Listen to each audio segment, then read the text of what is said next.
As I said in the last video, y'all, 2025 has really started out with a bang. Now, not to be upstaged or outdone by drones or terrorist attacks or caravans of illegals heading this way, wildfires burning Los Angeles to the ground, or, wars raging around the world. The progressive socialist in the Colorado State Senate have launched yet another full blown, pedal to the metal attack on the Second Amendment. Let's get shady with it, y'all.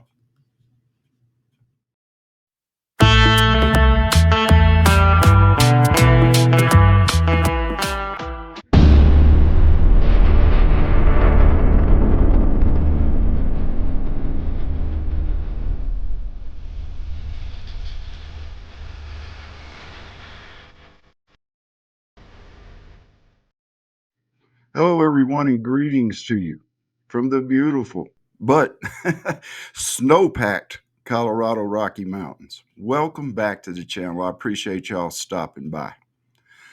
Last week, the Colorado legislature began its 2025 session and out of the gate continued its all out assault on the Second Amendment.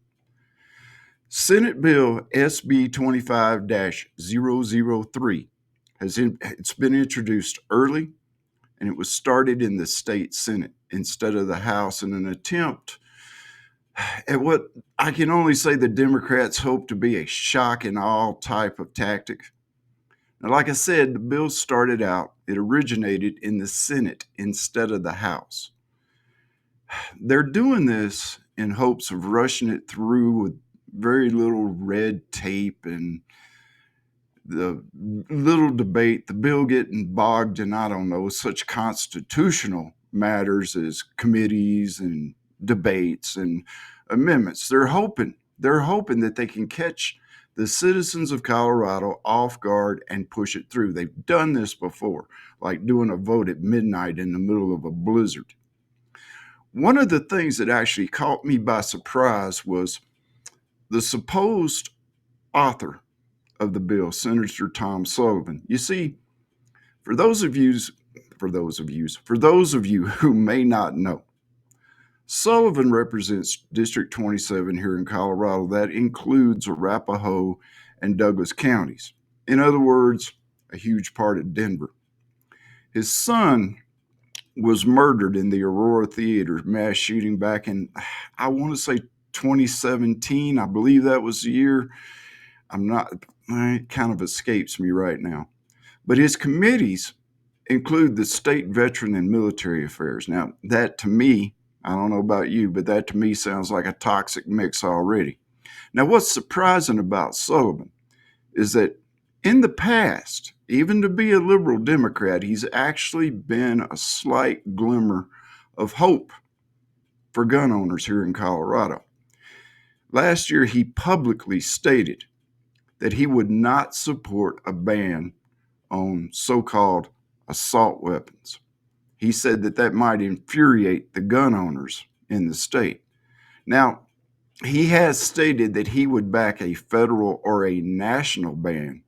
But, with Trump winning the election, I guess he may have seen the writing on the wall and realized there just wasn't much hope of that happening. And I've heard there's something else going on. And it's a lot shadier. I'll get to it in just a minute. But last week, he showed his true colors. And along with 3 other Democratic senators, he sponsored and introduced SB 25 003. Now, here's the shady part.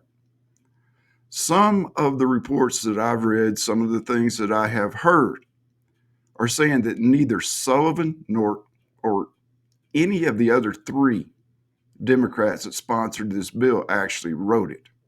They didn't author the bill. If what I've heard is true, the bill was written by Bloomberg. Yeah, that Bloomberg.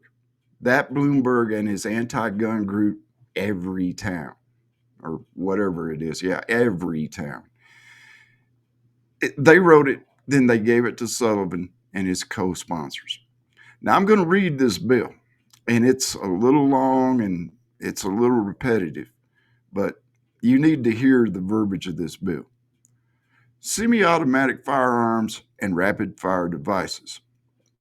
Concerning prohibitive activity involving semi-automatic firearms and, in connection therewith, prohibiting the manufacture, distribution, transfer, sale, and purchase of specified semi-automatic firearms and classifying a device that increases the rate of fire of a semi-automatic firearm as a dangerous weapon. It is the 2025 regular session of Congress. Subject, you're going to love this. Subject, crimes, correction, and enforcement. The bill's summary. Let me see. This bill defines a specified semi-automatic firearm as a semi-automatic rifle or a semi-automatic shotgun with a detachable magazine, or a gas-operated semi-automatic handgun with a detachable magazine. The bill prohibits knowingly, here we go again with the repeat, the bill prohibits knowingly manufacturing, distributing, transferring, selling, or purchasing a specified semi-automatic firearm, except that a person may transfer a specified semi-automatic firearm to their heir, an individual residing in another state, or a federally licensed firearm dealer. Unlawful, unlawful manufacture, distribution, transfer, sale, or purchase of a specified semi-automatic firearm is a Class 2 misdemeanor, except that a second or subsequent offense is a Class 6 felony. The Department of Revenue shall revoke the state firearms dealer permit of a dealer who unlawfully manufactures, distributes, transfers, sells, or purchases a specified semi-automatic firearm. The Colorado Bureau of Investigation shall deny the transfer of a firearm to a person who was convicted of a misdemeanor, unlawful manufacture, distribution, transfer, sale, or purchase of a specified semi-automatic firearm within 5 years prior to the transfer. A person convicted of felony, unlawful manufacture, distribution, transfer, sale, or purchase of a specified semi-automatic firearm is prohibited from possessing a firearm or other certain weapons. Now, they repeat themselves over and over again because they're trying to close any kind of loopholes in this bill. Existing law prohibits the possession of a dangerous weapon. The bill defines rapid-fire device and classifies rapid-fire devices as dangerous weapons under Colorado law. The bill repeals the definition of machine gun conversion device and removes machine gun conversion devices from the list of dangerous weapons. Because, see, they were calling semi-automatic firearms machine guns for a while, and they couldn't get through with that, so they're having to change the wordage of this. The Denver Post, and that is a very left-leaning newspaper, like most major newspapers in this country right now, did this really vague article on it where they interviewed Sullivan. And even though the article was vague, it did kind of reveal a few things. Sullivan stated in the article, or in the news clip, that this would affect bump stocks forced reset triggers, and certain semi-automatic rifles that use a detachable magazine. Now, here's his quote from the Denver Post. Prohibit the sale, manufacture, or purchase of semi-automatic weapons with detachable magazines. The purpose is not the ban of certain semi-automatic rifles referred to as assault weapons, though its parameters would prohibit the sale of a whole swath of high-powered rifles and guns collectively in that category. But hey, it's not about semi-automatic weapons, folks. The man said it out loud. He stated that it was and then says it's not. And not only, and this is the thing, the magazine has to be permanently attached to the weapon in his fantasy world. Not only does the magazine have to be permanently attached, the weapon, you're going to love this, the weapon can only be loaded one round at a time from the top. Now, do I really have to go into just how stupid this is to anyone out there that has just an inkling of knowledge about guns?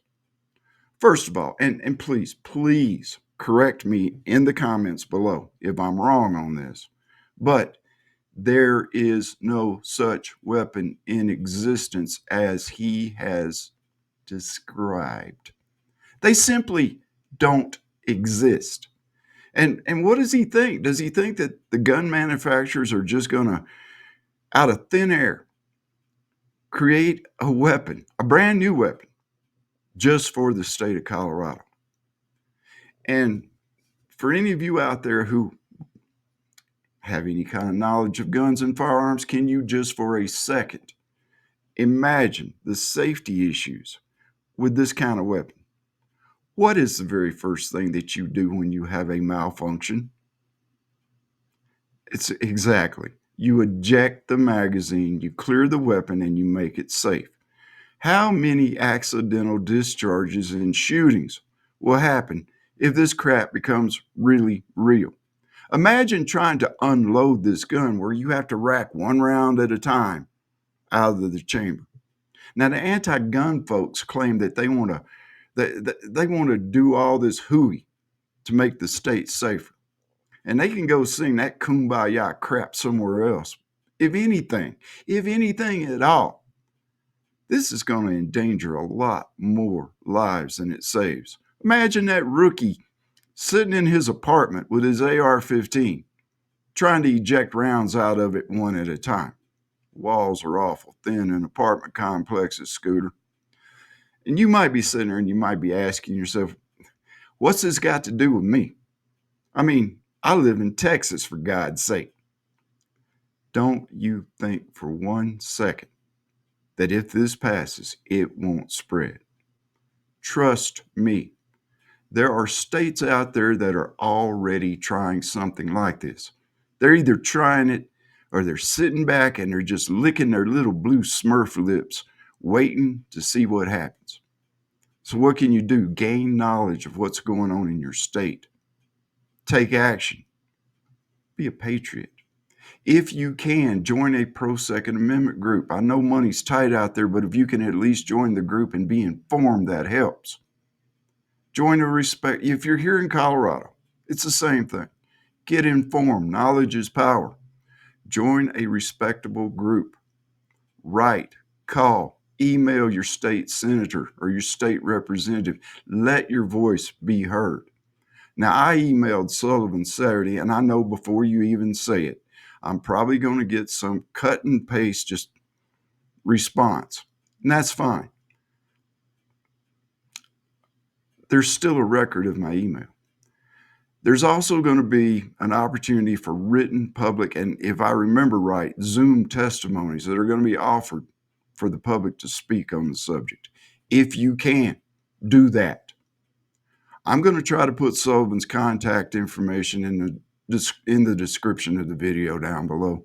But you have to get your statement in fast if you're going to make one, because it's like I said, they're trying to run this through as fast as they can.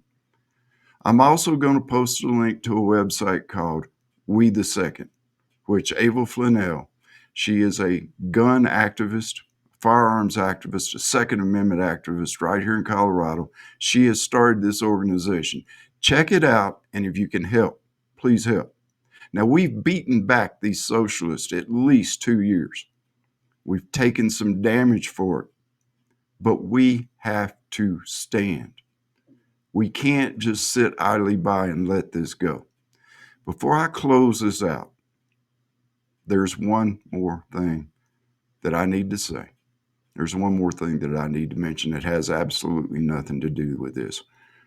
But God bless and keep all the first responders, the firefighters, law enforcement, and all of the true warriors that are out in California fighting these wildfires. I don't care what your politics are. God bless these people that are trying to save what they can. I hope God blesses you. I hope he keeps you, and I hope he brings you back home safely to your families. Look, y'all, I'm going to cut this one off pretty short here. But if you could just take 1 second, click on that subscribe button, subscribe to the channel. When you do that, hit the bell notification. That way, you get informed when we put out these new videos. Until the next time, y'all, stay safe. God bless. And stay shady. This is where we hold them. This is where we fight. And these shields, boys!